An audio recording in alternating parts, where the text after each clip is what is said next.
And welcome back to another Econ Podcast with Mr. Hagan. On this Econ Podcast, we're going to continue to talk about the stock market. But before we do, we want to just remind all viewers that this is not designed to give investment advice. Its purpose is educational only. This video and other videos in this playlist are designed to teach about different theories of investing. If you want investment advice, please see a professional. Okay, so in some previous videos, we were talking about the random walk theory, also called the efficient market hypothesis. And we were saying that one thing that they really cared about is that they cared about measuring and managing risk. So if we're going to manage risk, we have to be able to measure it. And we came up with two ways of measuring risk. The first way of measuring risk was using standard deviation. And you can go back and watch a previous video on that. And then number two, the second way that we could measure risk was we looked at what is called a histogram. And we're going to continue to talk about histograms and standard deviation on this video. Okay. In fact, we're going to look specifically here now at how we can use a histogram to measure the concept of risk. So we looked at this histogram of the S&P 500. We looked at this histogram of the S&P 500, the largest 500 companies all together in a portfolio. We looked at this measurement of the total return histogram over time. And what we're going to look at now is we're going to look at the concept of, or we're going to compare different types of investing to different returns and different risk levels. And then we're going to draw these conclusions down here at the bottom. So first, let's look at this. If you were to invest in, let's actually start down here. If you were to invest in treasury bills those are short-term lending money to the government in short periods of time. They're super safe. The standard deviation is 3.1%. The standard deviation is very low. That is to say, there's not a lot of fluctuation up and down. Okay. The historical return, however, is only 3.7%. So you earn 3.7% per year. That's not very high. I'll give you some examples of that later, but you also don't have a lot of risk. Okay. In any one given year, you might be 3% above that or 3% below that, but there's not a lot of movement up and down. And then look at the histogram. The histogram is very narrow. There's not a lot of spread to the histogram.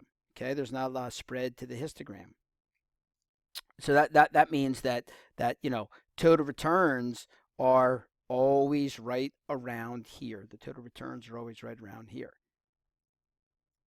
Let's look at longer term government bonds. If you lend money to the government over 5 or 10 years or something like that, then the average return is 5.7% per year. So you get a little bit higher rate of return. However, you put up with more risk. You have greater standard deviation. Again, what does that mean? That means the average is 5.7%, but on any given year, you might be 9% above or 9% below that. The average year deviates from this by 9%. Okay. And so there's more risk there's higher standard deviation. If you come over here, look at the histogram, you can see there's more spread, and more spread means more risk. Okay. So if you looked at the treasury bills, they never had a time where you were down here with negative returns. Okay. That never happened.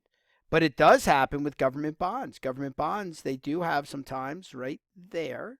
It's kind of hard to show that. Right there, you actually have some negative returns that you don't get here with the treasury bill. So there's greater spread.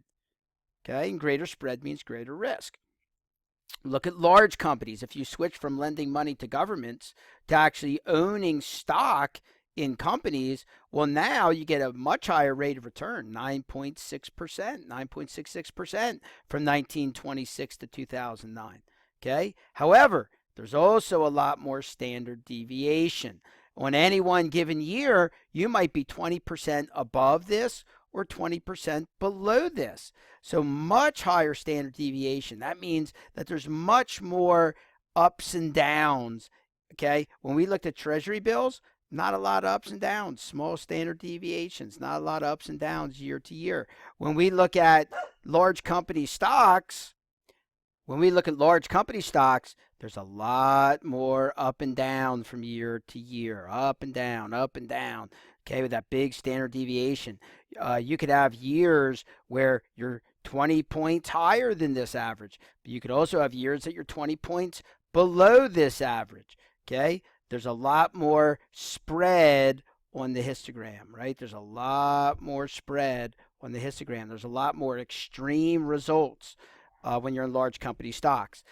If you look then at small company stocks have an average return of 11.7%. These are smaller companies like the Russell 2000. This is more like the S&P 500. These are like small companies like the Russell 2000. You get even higher rates of return, 11.7% per year, but even much higher standard deviation, much more risk, and you can see that the spread is much greater on the histogram. So let's draw some conclusions from this, some conclusions that we can draw. One, general rule, the wider the spread of the histogram, the greater the risk. Okay, so low risk, low spread. High risk, high spread. The wider the spread of the histogram, the greater the risk. The wider the spread of the histogram, the greater the risk. Okay, let me say it again. Low spread, low risk. High spread, high risk. What other conclusion can we make? Another conclusion that we can draw down here. This is really important. Okay, remember this. The castle in the air, they thought you could get higher returns by picking the right individual companies to invest in by looking at price patterns. The Firm Foundation, they believe that you could get a higher rate of return by picking the right companies to invest in by looking at P ratios and PD multiples and yields and things like this. The random walk guys say that's not possible. Okay, instead, the only way, according to a random walk theory, the only way that you get a higher rate of return is to accept more risk. And here it is in the data. Okay, the only way to get a higher rate of return is to accept more risk. So if you buy treasury bills, okay, if you invest in treasury bills, you will only get a 3.7% return per year, and you'll have low risk. If you invest in large company stocks, you'll take more risk, you'll get a higher rate of return. If you invest in small company stocks, you'll get even more risk, more standard deviation, more spread of the histogram. You'll get more risk, but you'll get an even higher rate of return. So the question then becomes, how much higher are these risks worth taking? Well, I can't tell you if the risks are worth taking for you or not, but let's at least look at the numbers. Okay, so on these numbers, here are our numbers again. And I'm going to look here at what happens if you invest in treasury bills, government bonds, large company stocks, small company stocks.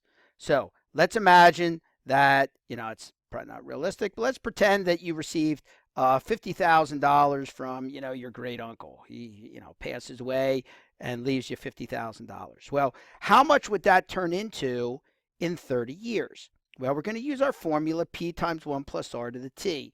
P is your principal. That's the amount that you invested. Okay, that's going to be your principal. So in this case, that's going to be my $50,000.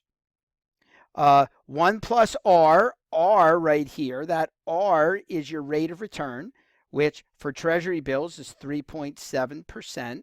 And then I got to turn that into a decimal. So that's why it's 1. Sorry, that's supposed to be a 1. So that's why it's 1 plus 0.037.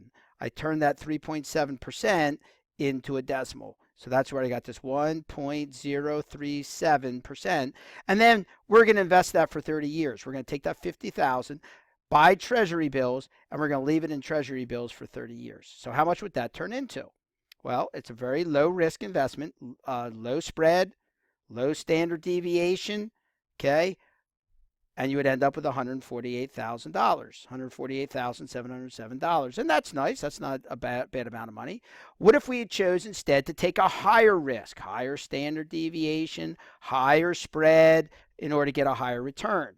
Is that worth it? Well, that same $50,000 at 1.057 for 30 years would turn into $263,000, $263,766. So, of course, that's more money, but you took more risk to get that money. What if we invest instead in large companies? If we invest in large company stocks, then we'll get a 9.66% rate of return. We'll get a higher rate of return. But of course, remember, we're also a higher standard deviation, a wider spread in the histogram. We're taking more risk. But look what happens. That large company stocks, that 50,000 over 30 years, times 1.0966, that's your 9.6% rate of return, turns into $795,091.75. And then finally, what if you invested in small company stocks? Even greater returns, but much greater risk. Okay, standard deviation 33%. Look how wide that histogram is. You're going to have years right here where you might lose 70, 80, 90%. Okay, most people can't handle that kind of risk. Okay, if they lose 70, 80, 90%, they can't take it. They just sell all their stocks, lose their money, and that's it. But if you can stick it out, if you invested that 50,000 at 11.7% rate of return for 30 years, that turns into $1.3 million, $1,382,181. Okay, that's a big deal. That's a lot different than this up here, than this 148,000. So this is safe. Okay, you're almost certainly not going to lose money. This is safe. At the end, you're going to have your money. It's safe. Down here you're taking a risk. Okay, maybe you'll end up with 1.3 million, but maybe you'll lose it all. Maybe you'll panic when the market goes down, and you'll sell when the market's down and lose a lot of your money. But history says if you stick it out and you put up with all the ups and downs, you put up with those years where you lost 70 or 80%, and then you had other years where you were up 100%, over the long run, you should end up with about $1.3 million. Okay?